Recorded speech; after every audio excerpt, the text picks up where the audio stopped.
Good day, sir. I'm Audimedi Espiritu from BSN 3-2, and now I'm going to do the return demonstration about the assessment of cranial nerves.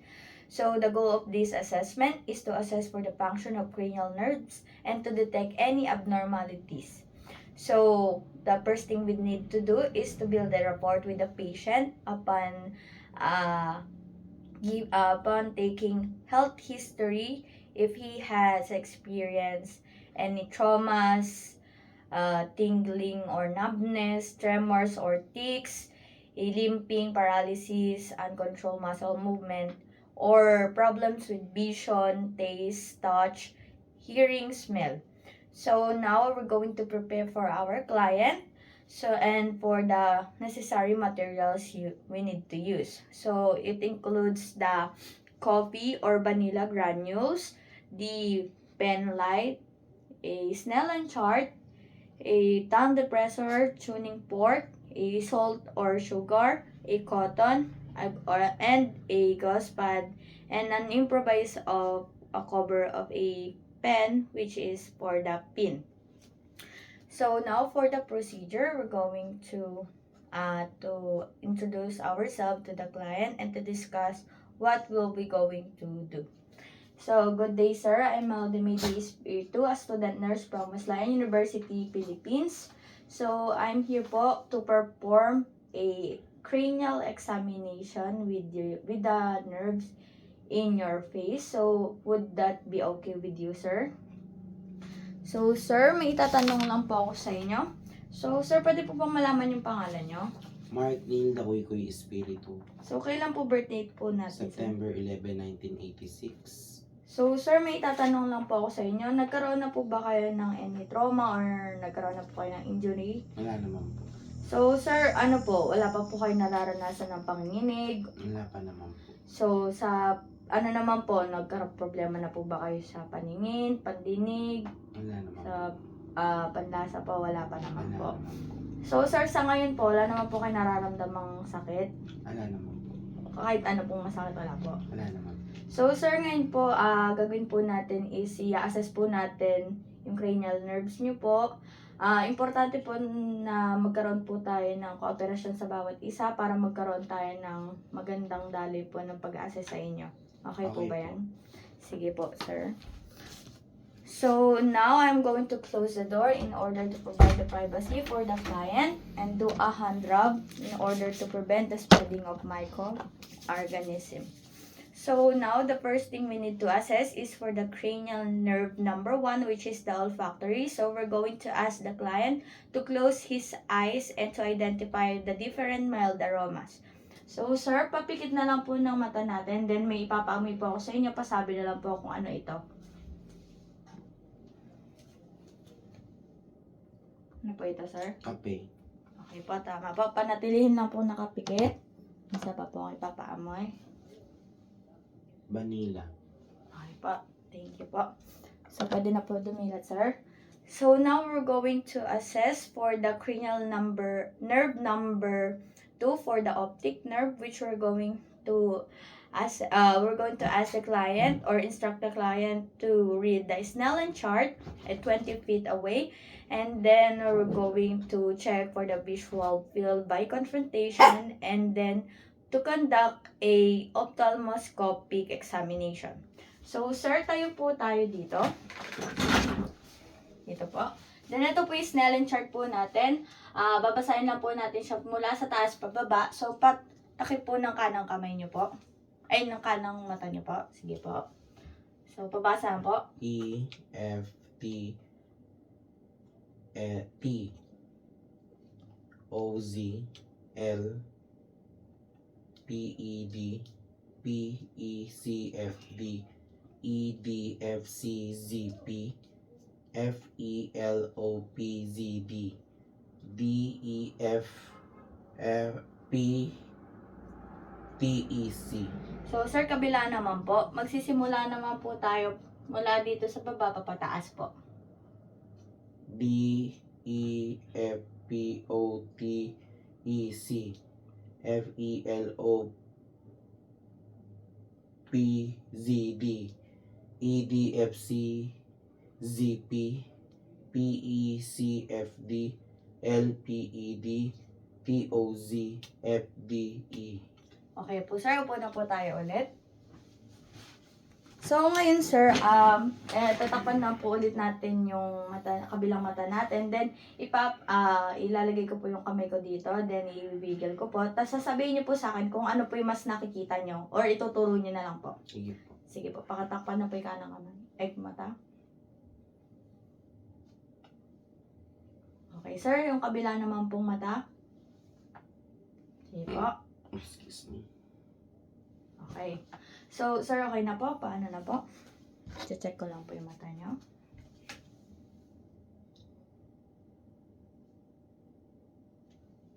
Wala naman po. Okay po. Thank you po, sir. So, now we're going to assess for the cranial nerve number 3 and 4, which is oculomotor and trochlear. So, to assess this, we're going to assess for the ocular movements and pupillary reaction using the pen light. So, sir, ang gagawin naman po natin is nakastay lang po na ganyan yung ulo natin. Then, ang igagalaw lang po natin is yung mata natin. So, susundan nyo po ito. So, okay po, sir?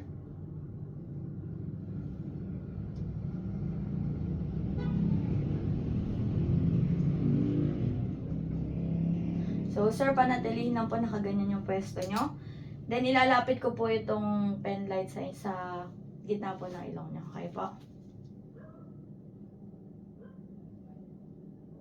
Okay. Check po natin. Okay po. Thank you po. So, next, we're going to assess for the cranial nerve.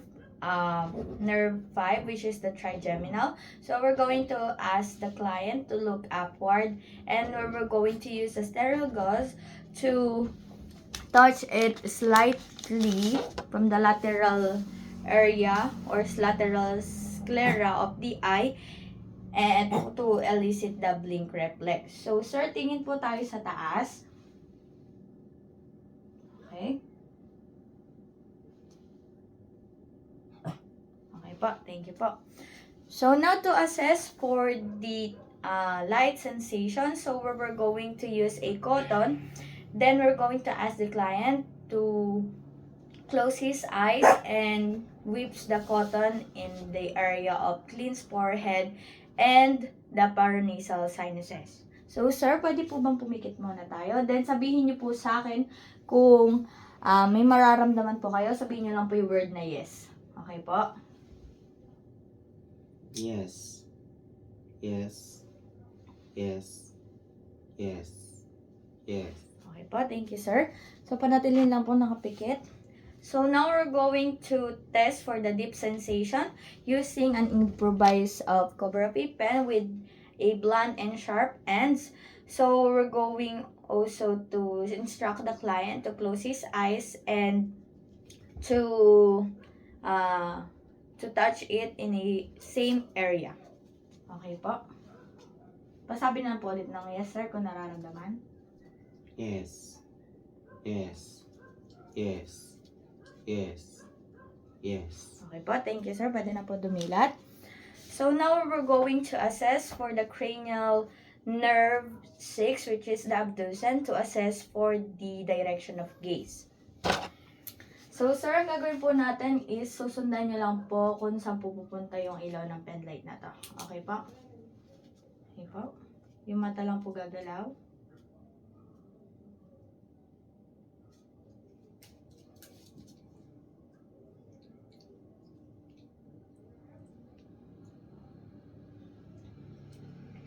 Okay po, thank you po. So, next we're going to assess for the cranial nerve number 7, which is the facial nerve. So, we're going to instruct the client to smile, to raise the eyebrows, puff his cheeks, and slightly or close the eyes tightly. And then we're going to ask the patient to identify the various state apply in his tongue, on the tip of his tongue or side of the tongue. So, sir, ang gagawin naman po natin ngayon is sasabihin niya lang o gagayin niya lang po yung gagawin ko. So, sir, pwede po bang umiti kayo sa akin? So, yung nakalabas po yung ngipin. Okay. So, ngayon, pataas na lang po yung kilay. Okay po. Isa pa po. Isa pa po. Okay na po. So, ngayon, sir, pwede po ba mag-front kayo o kumunot po kayo? Okay. Isa pa po. Okay po. So, ngayon po, sir, pwede po bang pa-lobo po ng pisngi niyo po? Isa pa po. Okay po. So, ngayon, sir, ano naman, pa-close po ng pikit na pikit yung mata. Pikit na pikit po. Okay po. So, ngayon, sir, papikit na lang po yung mata natin and then may ilalagay po ako sa tip or sa dulo ng dila niyo po or sa side. And then, pahulaan po or pasabi po kung ano po yung lasa nito. Matamis. Okay po. Thank you, sir. So, now we're going to assess for the cranial nerve number 8, which is the auditory. To assess it, we're going to assess for the client's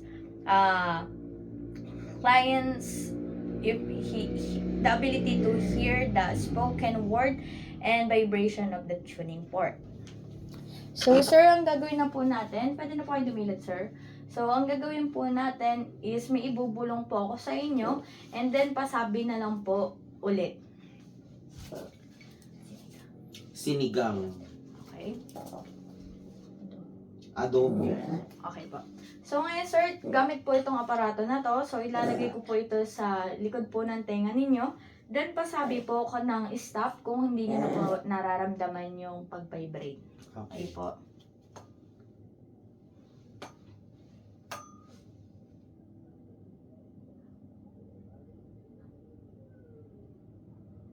Stop. Okay. Kapila naman po, sir.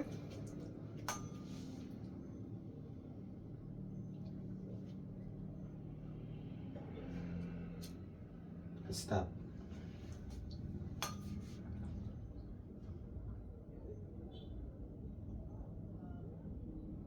Okay po, lang na po kayo narinig. Stop.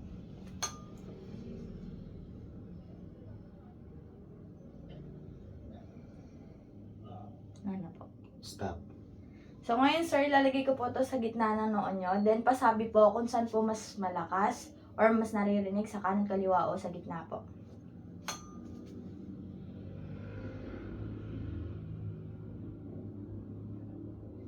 Saan po, sir? Kanan. Okay po, salamat po.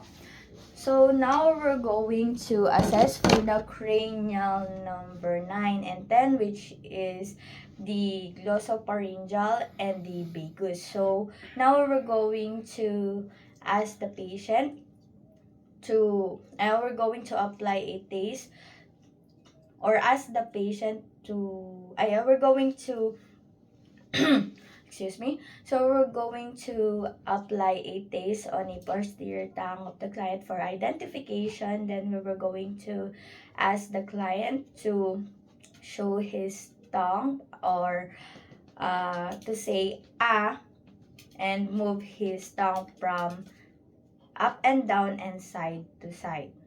Okay? And then, we were going to assess for the cranial number 10 for the client's speech for the horns. So, sir, ang gagawin naman po natin ngayon is kailangan nyo pong sabihin ang salitang ah. Okay po? Okay. So, after po nun is papamove ko po yung tongue nyo from up and down and side to side po. Okay po? Okay. Sige po, say ah na po, sir. Ah. Matagal pong ah. Ah. Okay po, sir. Kunin ko lang po yung pen light ko. Apa po? Ah. Okay po, sir. Sir, tatouch ko lang po yung ano, ha? Okay, thank you po. So, now, sir, pa up and down po yung dila. Side to side po. Okay po, sir. Okay naman po kayo, sir. Okay naman po. Okay po, thank you po. So, now, we're going to assess for the cranial nerve number 11, which is the accessory. So, we're going to instruct the client to shrug his shoulder against the resistance of my hand, and then after that, we're going to ask the client to move his face from the opposite of our hand and against the resistance to it, and then we're going to repeat from the other part. Okay, sir. Ngayon po, pataas naman po ng balikat natin. Then, may ag-a-apply pa ako ng force. Okay po? Sige po. Okay po, thank you po. So, now, sir, ngayon naman po, yung mukha niyo po, itatry ko pong ipigilan, then ipupush niyo po yung mukha niyo. Okay po? Okay po, thank you. Kabila naman po. Okay po, salamat po. So, now for the last assessment or last to assess the cranial nerve number 12, which is the hypoglossal. So, we were going to ask the patient to protrude his tongue and then excuse me. So, we were going to use our inspection for this. So, sir, padila na po. Then, pwede po bang i-close na po? Then, palagay po side to side yung tongue nyo. Hindi po. I-pop mo po sa side. Okay? Bila naman po. So, sir, we're done na po with our assessment. So, tatanungin ko lang po kung okay lang po ba kayo sa naging daloy ng assessment natin. Wala naman po kayong naramdaman na kakaiba or discomfort. Ayan naman po. Hindi po kayo nasaktan or Hindi walang naman. masakit. Okay lang. Po. So, sir, mamaya po tatawagin na lang po namin kayo sa labas para po sa magiging resulta po. So, ito pong assessment natin is para sa atin lang po ito, hindi po makakalabas sa iba. Okay po, maraming salamat po sa kooperasyon nyo. Salamat. So, sir, we're done po with our assessment. So, upon securing the patient's comfort and safety, we're going to document all the findings that we've done with our assessment. And then, after that, we're going to evaluate for the assessment method, detect any abnormalities in each cranial nerve, and if there is a significant deviation, so we're going to report immediately to the physician. So, that would be all, and I'm Aldemidi Espiritu from BSN 3-2. Good day, sir. I'm Aldemidi Espiritu from BSN 3-2, and now I'm going to do the return demonstration to test the bicep and tricep reflex. So the goal of the bicep reflex is to examine the function of spinal cord level C5 and C6. So, the first thing we need to do is to build a rapport with the patient to ensure or reassure if there are presence of pain and numbness in an upper extremities as well as the onset of aggravating or alleviating factors. Next is we're going to prepare the client and prepare the necessary materials including the percussion hammer. So, after that, we're going to explain the procedure to the client and describe it. So, good day, ma'am. I'm Aldemidi Espiritu from student nurse from Maslayan University, Philippines. So, I'm here po today to perform a test of bicep reflex with you po in order to know if it is functioning well po. Would be that okay to you, ma'am? Yes. Okay po. So, ma'am, may I know your name po? I'm Linda Espiritu. Your birthday po, ma'am? May 10, 1965. Okay po. So, now I'm going to close the door and the windows in order to provide the client's privacy. So, do a hand job in order to prevent the spreading of microorganisms. So, now we're going to proceed. So, kunin natin. Partially flex. Then, using the percussion hammer, ilalagay ko yung thumb ko dito sa arm ni ma'am. Then, we're going to observe for slightly flexion.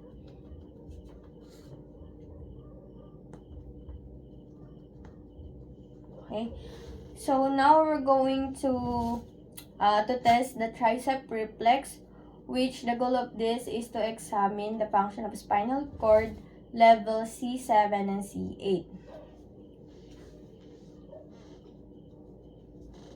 Hanapin natin.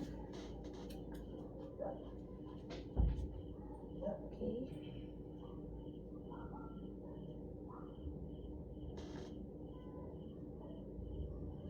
So, ma'am, we're done na po with our assessment. So, wala naman po kayo naramdamang masakit o discomfort po during our assessment. Wala naman. Sige po, ma'am.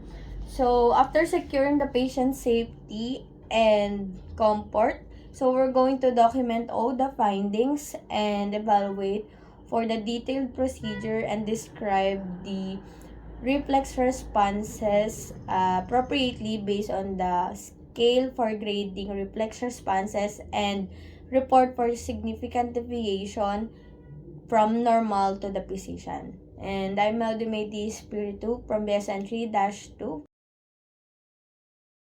Good day, sir. I'm Aldemady Spiritu from BSN 3-2, and now I'm going to do the return demonstration to test the brachioradialis reflex. So the goal of this assessment or test is to examine the function of spinal cord level C3 to C6. So first thing to do is to build a report with the client and check for the presence of history if there are pain and numbness on the upper extremities as well as onset, abbreviating, and alleviating factors.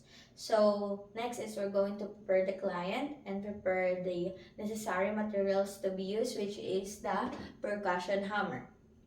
So, next is we're going to explain to the client about the assessment that we're going to do and why it is necessary. So after that, we're going to have a hand washing or hand rub in order to prevent the spreading of microorganism. And then we're going to close the door in order to provide privacy to the client. So to proceed to the assessment, we're going to explain now. So, good day, sir. I'm Aldemady Spiritu, a student nurse from Mislayan University, Philippines. So, I'm here po today to perform a test on your forearm to know if it is functioning well. So, would be that okay with you, sir? So, may I know your name and birthday, sir? I'm Martin Espiritu. I was born on September 11, 1986, and I'm 37 years old. So, sir, may I ask po if do you feel any pain po right Wala now? naman po. Okay. So, now we're going to proceed. So, with the use of percussion hammer, first thing to do is we're going to place the client's forearm on the thigh and it should be relaxed. So, with the use of percussion hammer, we're going to deliver a blow on the radius and it is 2 to 3 cm above uh, of the wrist and the body prominence on the thumb of the side of the wrist. So, sir, yanin ko lang po. Okay, as we observe, so it has a normal flexion of the flexion and supination of the forearm, and then there is a slightly extend of the fingers. So, sir, are you okay with the examination? Do you feel any pain and do you have any question po? Wala naman po. Okay po. So, after securing the patient comfort and safety, so we're going to document all the findings, and after that, we're going to evaluate for the follow detailed procedure and describe for the reflex responses appropriately based on the scale for grading the reflex responses, and if there are and report immediately if there are significant deviation from normal to the physician. So that's all for assessing or to test for the brachioradialis reflex. So I'm Maldumedi Espiritu from BSN 3-2. Hey, sir, I'm Maldumedi Espiritu from BSN 3-2, and now I'm going to do the return demonstration to test the patellar reflex. So the goal of this test is to examine the function of spinal cord level L2, L3, L4. So the first thing to do is to build a rapport with the client and to check if there presence of pain or numbness on the lower extremities as well as onset or aggravating and alleviating factors. So after that, we're going to prepare for the client and prepare for the necessary materials, including the percussion hammer. So next, we're going to explain the procedure to the client and why it is necessary. And next is to do a hand wash or hand rub in order to prevent the spreading of microorganism, and close the doors and windows in order to provide for the client's privacy. So now, we're going to proceed for the assessment. So good day, sir. I'm Aldemady Espiritu, a student nurse from Maslayan University, Philippines. So I'm here today to perform a test on your knee to see if it is functioning well, especially your reflex, pati your reflex. So would be that okay with you, sir? Opo. So may I know your name and birthday po? I'm Martin D. Espiritu and my birthday is September 11, 1986. So right now, sir, do you feel any pain? Wala naman po. Okay po. So, sir, we're going to proceed na po. So, now we're going to ask the client to sit on the edge of the examination chair, and it should be the leg is hanging freely. So, sir, upo po tayo. And dapat po hindi sumasalat yung paa natin sa floor. So, next, with the use of percussion hammer, we're going to deliver a blow on the part of patellar tendon, which is below the patella. So we're going to locate now. So here. So we're going to observe for the normal extension or kicking out of the leg as the quadricep muscles constructs. Sir, mag-hit na po ako. Okay. Okay. Okay. As we can see, the clients react. So if not the clients react, so we could say that the client is not relaxed. So as that, we're going to ask the client to interlock the fingers and pull. So now, sir, we're going to examine the other knee. Okay. So I'm going to insert. Okay. Okay. Okay, thank you po. So, sir, do you feel any pain po upon the assessment po? Wala naman po. Okay, thank you po. So, upon securing the client's comfort and safety, so we're going to document all the findings and then to evaluate the follow detailed procedure and describe the reflex responses appropriately based on the scale for grading reflex response, and if there are significant deviation upon the assessment, report immediately from normal to the physician. So that's all for the patellar reflex assessment. So I'm Maldemady Espiritu from BSN 3-2. Good day, sir. I'm Maldemady Espiritu from BSN 3-2, and now I'm going to do the return demonstration to test for the Achilles reflex. So the goal of this assessment is to examine for the function of the spinal nerve level S1 and S2. So first thing to do is to build a rapport to the client and check for the presence of pain and numbness on the lower extremities, as well as onset, abbreviating, and alleviating factors. So after that, we're going to prepare the client and prepare the necessary materials that we were going to use, which is the percussion hammer. So next, we're going to explain to the client what we're going to do upon the assessment and why it is necessary. After that, we're going to do an hand rub or hand washing to eliminate the spreading of microorganism. And after that, we're going to close the doors and windows in order to provide for the client's privacy. So to proceed, we're going to explain now to the client. So good day, sir. I'm Aldemady Espiritu from the student nurse from Maslayan University, Philippines. So I'm here for today to perform a test on your heel to check if it is functioning well, the reflex. So would be that okay with you, sir?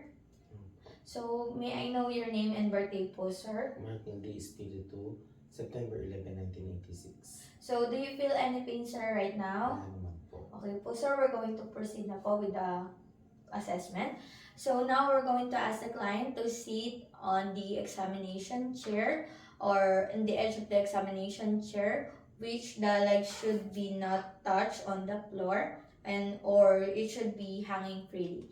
So with the use of percussion hammer, we're going to deliver a blow on the Achilles tendon which is above the heel. So, okay po sir, relax lang po tayo. So now, we're going to observe for the normal plantar flexion or a downward jerk. Okay po sir.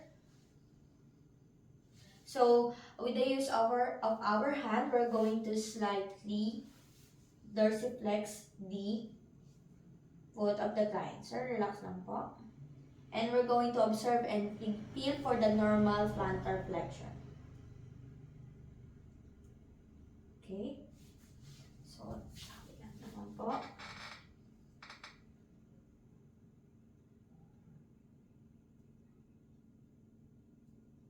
Okay, thank you po, sir.